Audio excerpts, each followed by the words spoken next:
پیارے بچوں، آج ہم فیضان درس حدیث میں حدیث نمبر 34 یعنی 34 پڑھیں گے۔ آج کا ہمارا موضوع یعنی ٹاپک ہے پردہ۔ عن ابن مسعود عن النبی صلی اللہ تعالی وسلم قال المرأة عورة فإذا خرجت استشرفها الشیطان۔ اس کا ترجمہ ہوتا ہے حضرت ابن مسعود رضی اللہ تعالیٰ عنہ سے روایت ہے کہ اللہ عز و جل کے رسول صلی اللہ تعالیٰ علیہ وسلم نے ارشاد فرمایا، عورت عورت ہے یعنی پردے میں رکھنے کی چیز ہے، جب وہ باہر نکلتی ہے تو شیطان اس کو گھورتا ہے، شیطان اس کو گھورتا ہے۔ اس حدیث کے تحت علماء کرام فرماتے ہیں کہ عورت کے معنی ہے ما یعار فی اظہارہ، یعنی جس کا ظاہر ہونا قابل عار یعنی قابل شرم ہو۔ عورت کا بے پردہ رہنا میکے والوں کے لیے بھی وجہ شرم ہے اور سسرال والوں کے لیے بھی وجہ شرم ہے۔ استشراف کا جو لفظ آیا حدیث میں،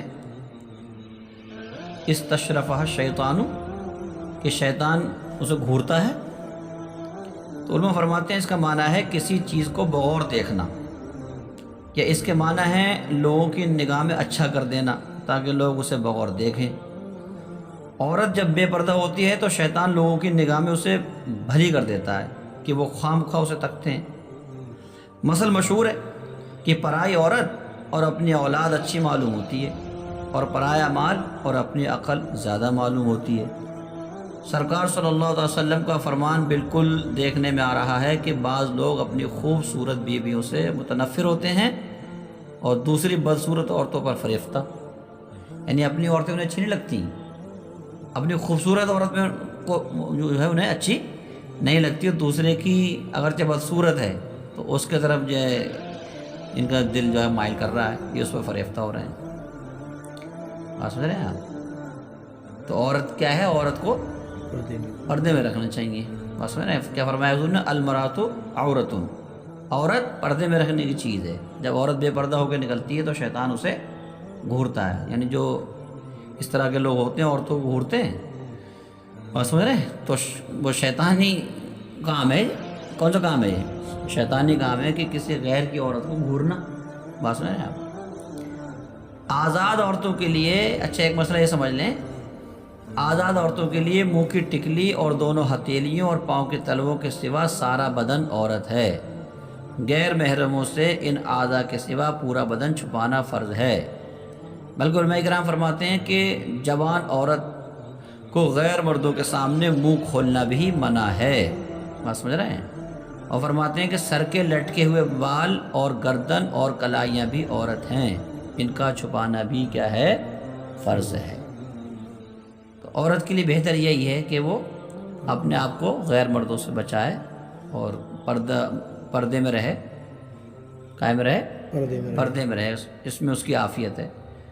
اصل یہ ہے کہ جو بھی معزز چیز ہوتی ہے اس کو چھپا کے رکھا جاتا ہے، جو بھی معزز چیز ہوتی ہے اسے کیا کر کے رکھا جاتا ہے؟ اسے چھپا کے رکھا جاتا ہے۔ بات سمجھ رہے ہیں آپ؟ اس کو پردے میں رکھا جاتا ہے۔ جیسے آپ نے کعبۃ المکرمہ کو دیکھ لیں، معظمہ کو، کہ کعبے پر بھی غلاف پڑا ہوا ہے، سبحان اللہ۔ قرآن ہمارا عظیم کتاب ہے، قرآن، اس پر بھی غلاف ہے۔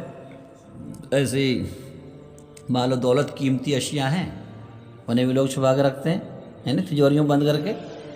جو بھی قیمتی چیز ہوتی ہے اسے چھپا کے رکھا جاتا ہے۔ تو عورتیں بھی جو ہیں قیمتی ہیں ہمارے لیے اور آپ کے لیے، تو ان کو بھی ہمیں کیا کر کے رکھنا چاہیے؟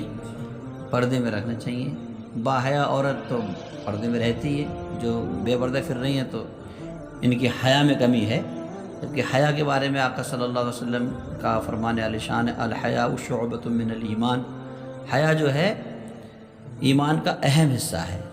حیا کیا ہے؟ ایمان کا اہم حصہ ہے۔ تو ہمیں بھی چاہیے اور ہماری اور جو اسلامی بہنیں ہیں انہیں بھی چاہیے کہ حیا کا دامن پکڑے رہیں، بس میں، اور حیا کی چادر کو اپنے اوپر ڈالے رہیں، بے پردہ نہ پھریں۔ اچھا، اس میں آدمیوں کو بھی خیال کرنا پڑے گا، جہاں عورتوں کے لیے پردے کا حکم ہے وہاں آدمیوں کو بھی حکم ہے کہ اپنی نگاہوں کو جھکا کے رکھیں۔ قل للمؤمنین یغضوا ابصارهم ویحفظوا فروجهم۔ بات سمجھ رہے ہیں؟ اللہ فرما رہا ہے اے محبوب، مومنین سے کہہ دو کہ اپنے نگاہوں کو نیچے رکھیں اور اپنے شرم گاہوں کی حفاظت کریں۔ تو دونوں طرف ہے کہ ہمیں بھی جو ہے اپنے نگاہوں کو جھکا کے رکھنا ہے، اور عورتوں کو بھی چاہیے کہ وہ اپنے آپ کو پردے میں رکھیں، قائم رکھیں پردے میں، کیونکہ جب وہ بے پردہ نکلیں گی تو شیطان انہیں گھورے گا، بات سمجھ رہے ہیں، اور وہ فتنے میں پڑنے کا اس میں اندیشہ رہتا ہے۔ تو آج کے لیے اتنا ہی ہے، اسے آپ سمجھ لیں اور یاد کر لیں۔